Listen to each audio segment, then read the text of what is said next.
एगो गीत कैसे तू याद कर बड़ा हे उगरी में एगो मेहरारू अपना मर्द से कहतरी को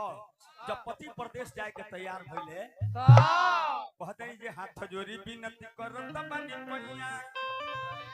हे मोर सैया हे मोर सैया अते जे रोग द्वार पर है जी बगीचा में से पतई बाहर के लेके आए हम बुझल जे कलकत्ता हिंद मोटर से कड़कड़िया नोट लेके आवता जे हाथ जोड़ी विनती करत बनी मैया हे मोर सैया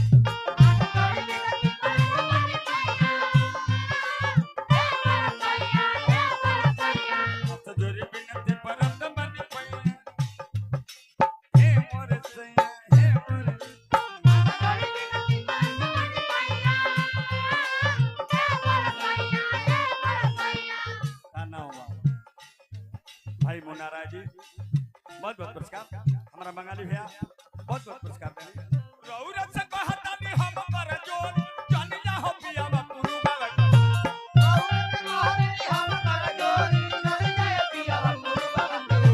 रौरत से कहता नहीं हम पर जोर जान जा पिया पुरु बाबा रौरत से कहता नहीं हम पर जोर जान जा पिया ये मालिक हमारा के चाहिए ना रुपया हे मोर सैया हे मोर हमारा के चाहिए ना रुपया हे मोर सैया हे मोर कितना त्याग करती है महाराज कहते हैं महाराज कथी लगे हम नुनो सतुए पदीना हम गन चाहे चाह संग नमक अरे हमरा के काफी ना चाहे हो नमकीन ना चाहे कथी लगे हम नुनो सतुए पदीना हम गन चाहे चाह संग नमक ये मालिक हमरा के चाहे ना मलैया हे मोर सैया हे मोर हमरा के चाहे ना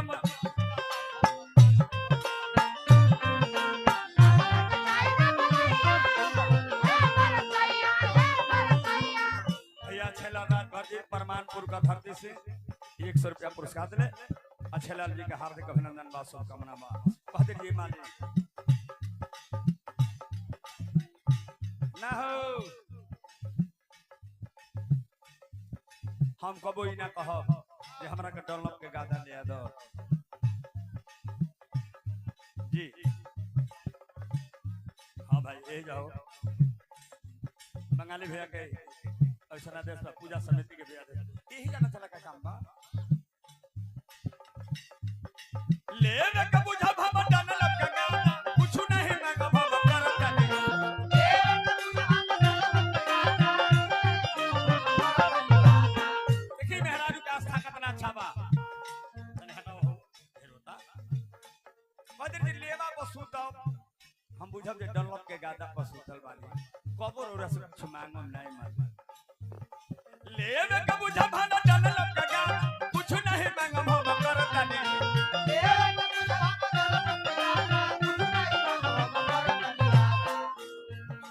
मघवो में मांगम न रजैया हे मोर सैया हे मोर मघवो में मांगम न रजैया हे मोर सैया हे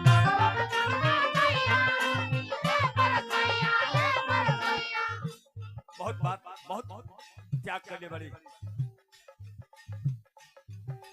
पिया गई तीर रहन घर का भीतर देख भरी नजरी तरह बिन के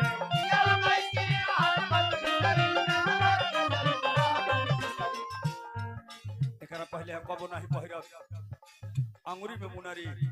लगे रह निक लागे चुनरी से लुगरी ई मालिक पिया गई तीर रहन घर का भीतर पर हम भन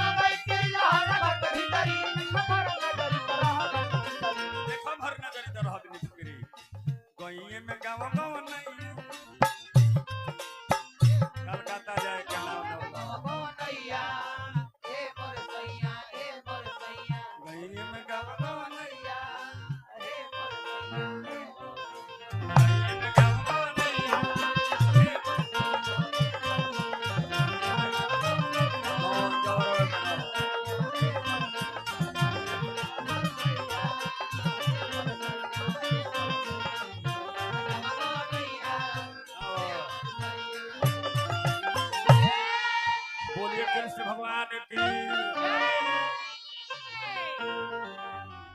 से